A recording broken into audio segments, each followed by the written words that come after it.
deal. I'll do that. Well, let's remember all those that we've talked about in the prayer.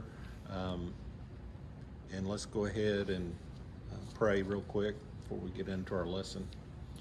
Father, we thank you for this day, and we thank you for this time that you've allowed us to be together again, to touch us, to help us, guide us, and direct us now. Move with us, strengthen us now as we study your lesson. Magnify you, lift you up, Jesus. Touch us as we listen. Thank you, God, for your precious name. Thank you.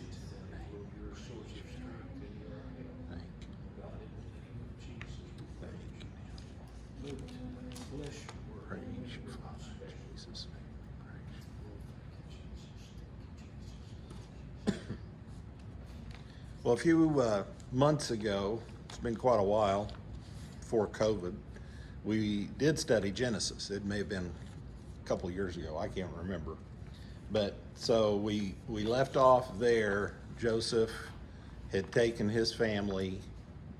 Of course, Joseph was sold into slavery and went down to Egypt, and he was taken.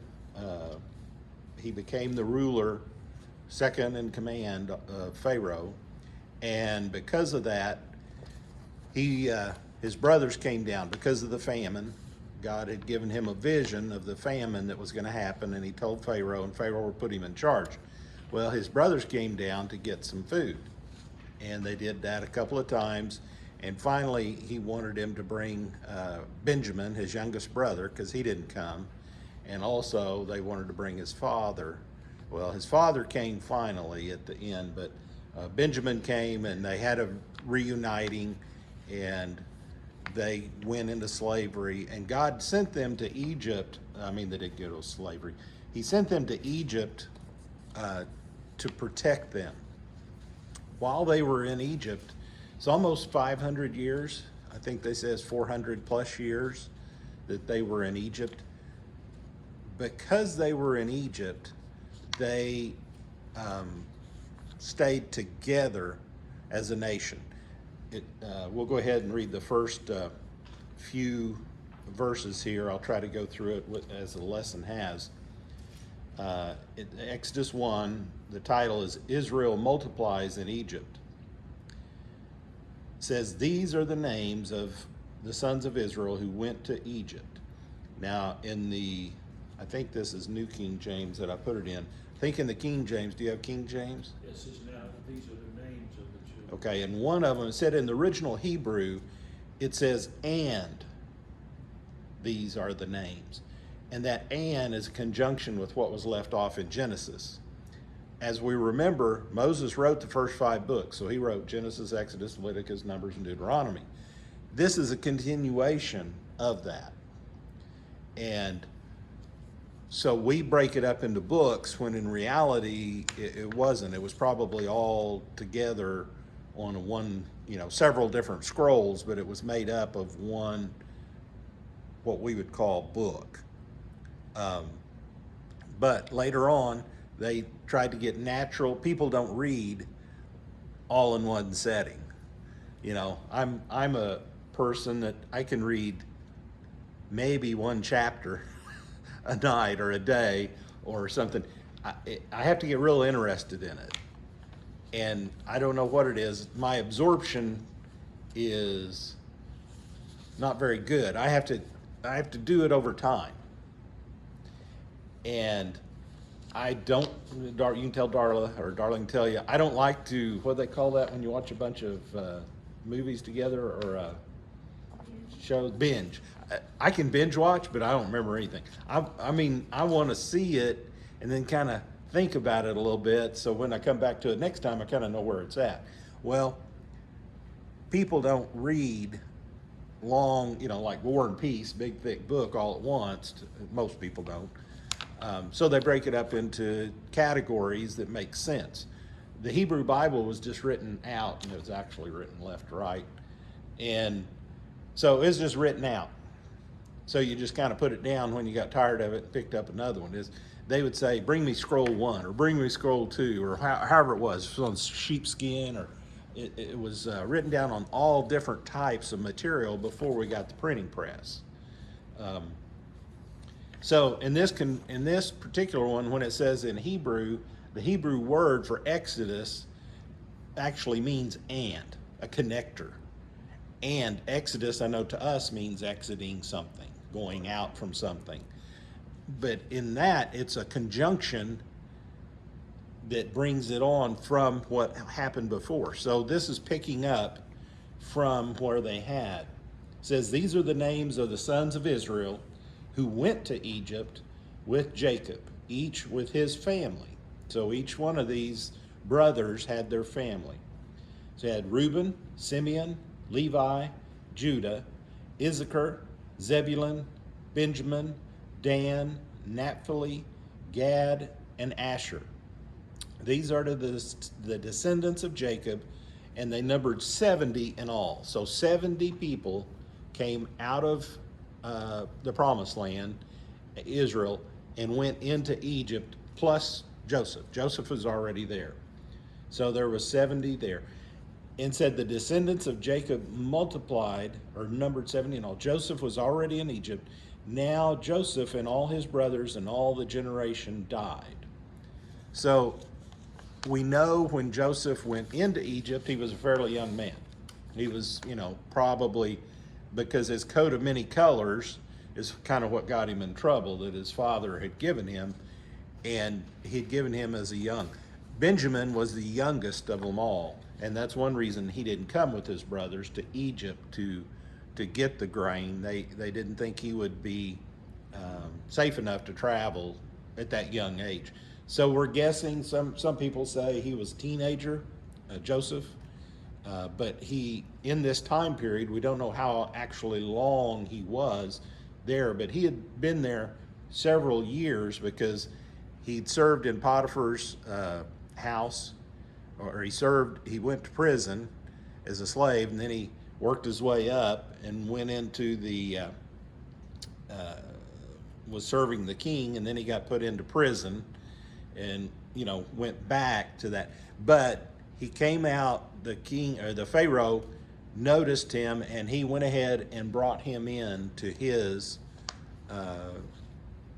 be one of his counselors, to be second in command. And it was because when he was in prison, he had the dream, or the king had the dream, and he said, anybody that can, tell me the meaning of this dream, I'll give him half, up to half the kingdom, or something like that, when he said. Don't want to review all of Genesis, but that's kind of the last portions where it was. So we had, it says here, the verses from Exodus reach back 430 years. So it's not quite 500, but about 430 years.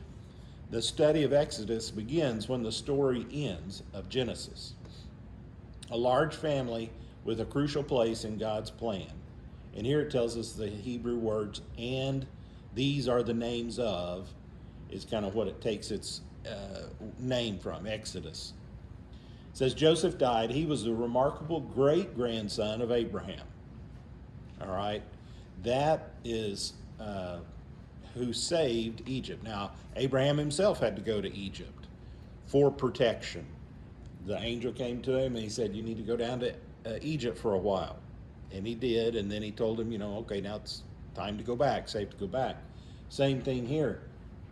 And that was mainly because of the famine that was happening. So when Joseph died, nobody from his house took his place. Okay, none of the Israelites.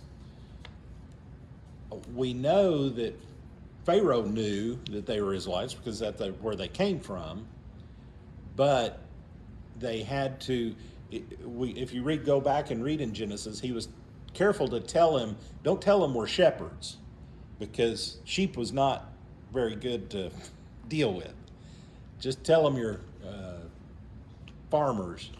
You take care of cattle, you take care of your herdsmen. I think that's what they said. So they did, and they gave them down in the land of Goshen. That's where they were, which is, part of Egypt. It's just south of the capital there, I believe. So, but Joseph died, and nobody in Egypt then remembered him. It'd been, Joseph lived, we can go back and look, I didn't look it up, but probably lived plus 100 years. So after he died, then nobody started remembering it. We can, you can see today, almost nobody here, everybody here remembers, but none of the young people know what happened 50 years ago. Some of the things. Most of us don't know what happened 100 years ago as a person that lived to it, because we haven't lived that long. There's lots of things that's happened that we don't know. History wasn't written as far as some things happened and we don't know. There's a lot of people that they just, don't get it. So Joseph, his family was forgotten. Now, in that particular time, they multiplied, and God had a reason for that too, okay? Verse 7 picks up, says, "But the Israelites were exceedingly fruitful, they multiplied greatly, and they increased in numbers and became so numerous that the land was filled with them." So they became a great nation while they prospered down there. Now they started, and with Joseph being the leader, they were probably cared for. They didn't have trouble with people or anything like that. But as Joseph was forgotten, then the Egyptians started taking over and started saying, hey, they're starting to overwhelm us. We need to do something about it. And that's what it says in verse 8. Then a new king, to whom Joseph meant nothing, that's what it says here, came to power in Egypt. Look, he said to his people, the Israelites have become far too numerous for us. Come, we must deal shrewdly with them, or they will become even more numerous, and if war breaks out, will join our enemies, fight against us, and leave the country. So they put slave masters over them to oppress them with forced labor, and they built Pithom and Ramses as store cities for Pharaoh. So they started seeing how the Egyptians saw them, how they were multiplying greatly, and that they would, could easily overtake them if a battle came up, or join with somebody else that did, want to overthrow them.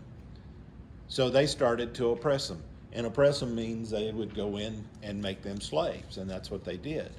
They started taxing them, I'm sure, and doing all different things that they had, trying to get them to come under their control.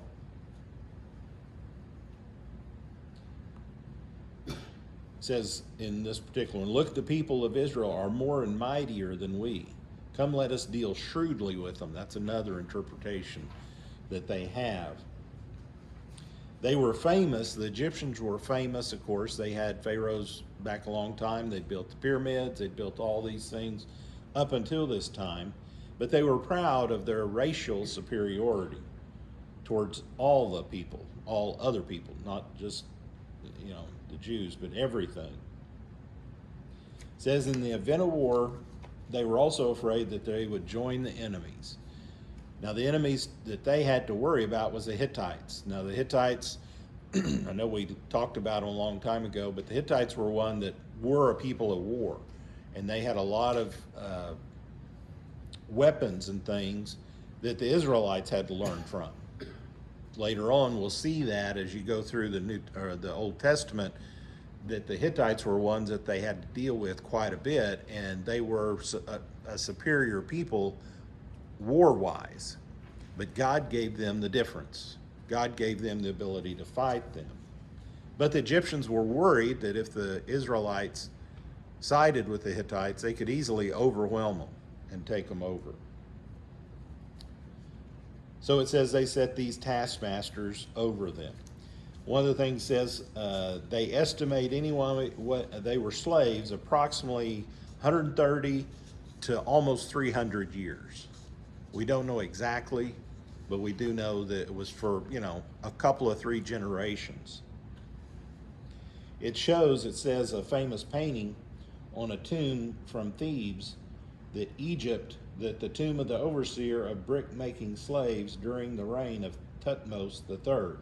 The painting shows the overseers armed with heavy whips, and their rank is denoted by the long staff in their hands and the Egyptian hieroglyphic determinative, the head and neck of a giraffe. So we see these paintings a long time ago that kind of depicts how they treated the people. Now, it may not have been the Israelites, but it could very well have been that the Egyptians thought they were superior than everybody else. Their statues show That's right. they They did. Verse 12, but the more they were oppressed, the more they multiplied. Talking about the Israelites. And they spread. So the Egyptians came to dread the Israelites and worked them ruthlessly. They made their lives bitter with harsh labor in brick and mortar and with all kinds of work in the fields. And in all their harsh labor, the Egyptians worked them ruthlessly. Mercilessly is what I would say. They would try to put them in a place where they would be subservient to them. And without a leader, they would. Okay?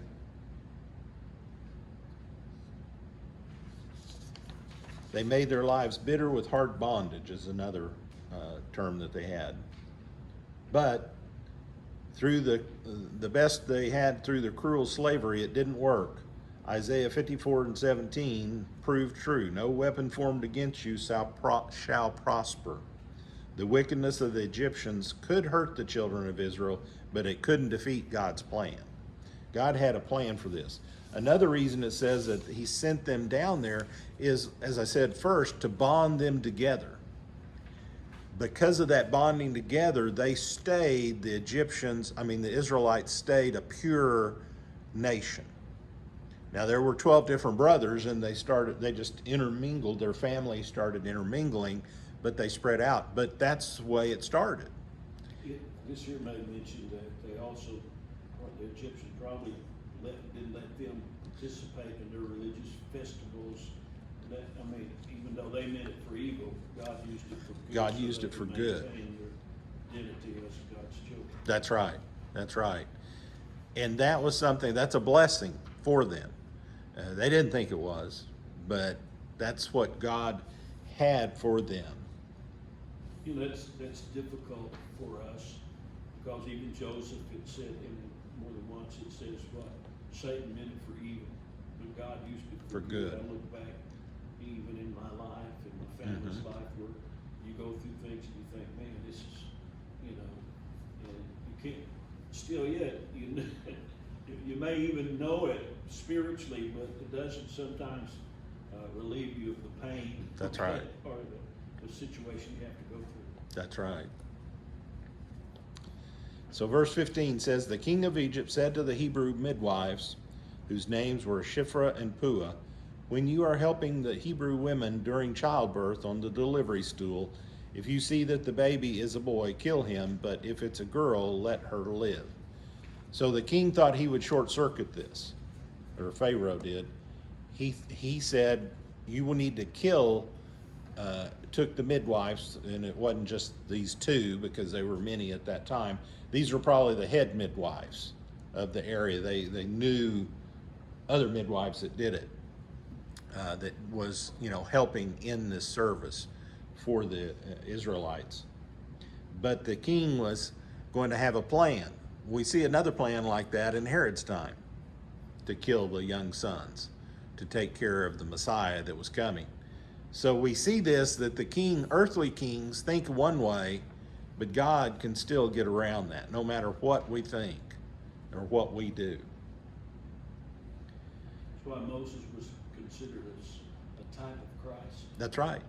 That's right. Because, and actually it says down here at the bottom, let's go ahead and go through it. These are two Semitic names, I'm not sure I'm pronouncing them right, Shiphrah and Puah, and they mean something like beauty and splendor, is what one of the authors says. King of Egypt commanded them to kill all the male babies to utterly weaken and practically destroy the people of Israel within a generation. So if he'd done away with, the children, and if it was under a certain age, then it would take a generation out. There'd be daughters, and without them giving them sons, it'd decimate them pretty quick. not having anybody to marry. Rickens thought too, they might intermarry, I mean, when those got up big enough, they might intermarry and begin to adopt them. Mm-hmm. That's right. The midwives, however, feared God and did not do what the king of Egypt had told them. They let the little boys live. That's what it says here. Now, we don't know exactly. When Pharaoh heard that, he came back to him and he said, okay, what are you doing? And that's basically what it says in 18. Then the king of Egypt summoned the midwives and asked them, why have you done this? Why have you let the boys live? The midwives answered Pharaoh, Hebrew women are not like Egyptian women. They are vigorous and give birth before the midwives arrive. So they were saying, now, commentary that I have here says, well, that may have been a white lie, or it may not have been. We don't know. But we do know that God can provide that way for them. And because of their bringing up, because of their being under this hard labor, it very well could be that they were very, very, strong ladies. I know they, it seemed like when they was talking about the ladies of older generations, I'd say, kind of like my grandma said, yeah, she'd have a baby in the morning and go out in the afternoon, be, working the cotton again. I don't think they did that, but that's kind of what it's implying here. Said, so God was kind to the midwives, and the people increased and became more numerous. So what the king or the Pharaoh tried to do, God still blessed them and had them even increase even more. Because the midwives feared God, he gave them families of their own. Because that was kind of for theirs, they grew up, that was their work. They did it. Well, they actually became families of their own. Then Pharaoh gave this order to all his people, every Hebrew boy that is born you must throw into the Nile, but let the girls live. So Pharaoh was still trying to do it. He was going to go around and say, okay, all these things you need to go out, and he's going to send his armies through and, send all these people out.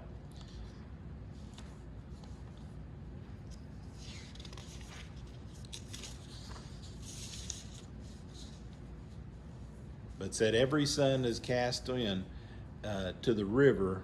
They're going to cast every son in. Seeing that all his plan did not work, Pharaoh made a far more radical command that all male children should be killed.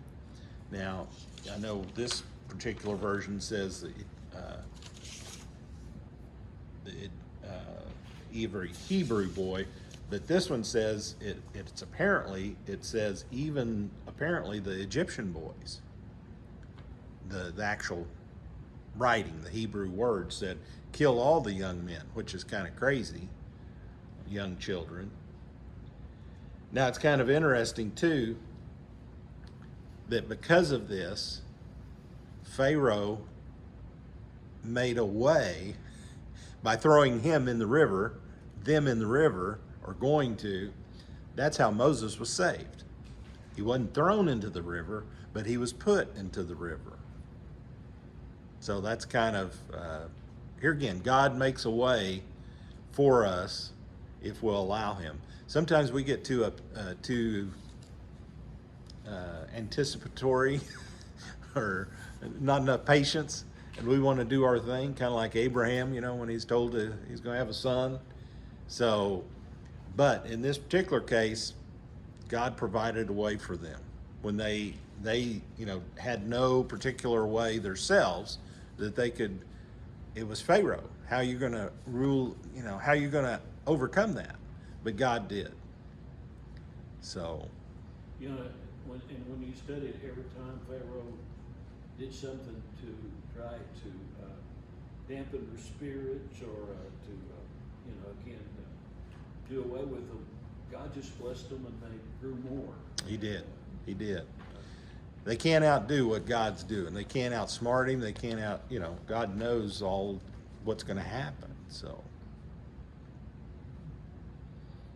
Sorry, it's short and sweet. It's gonna take me a little while to get back into the, into the longer That's why I was coming version. in the door, it's kinda odd.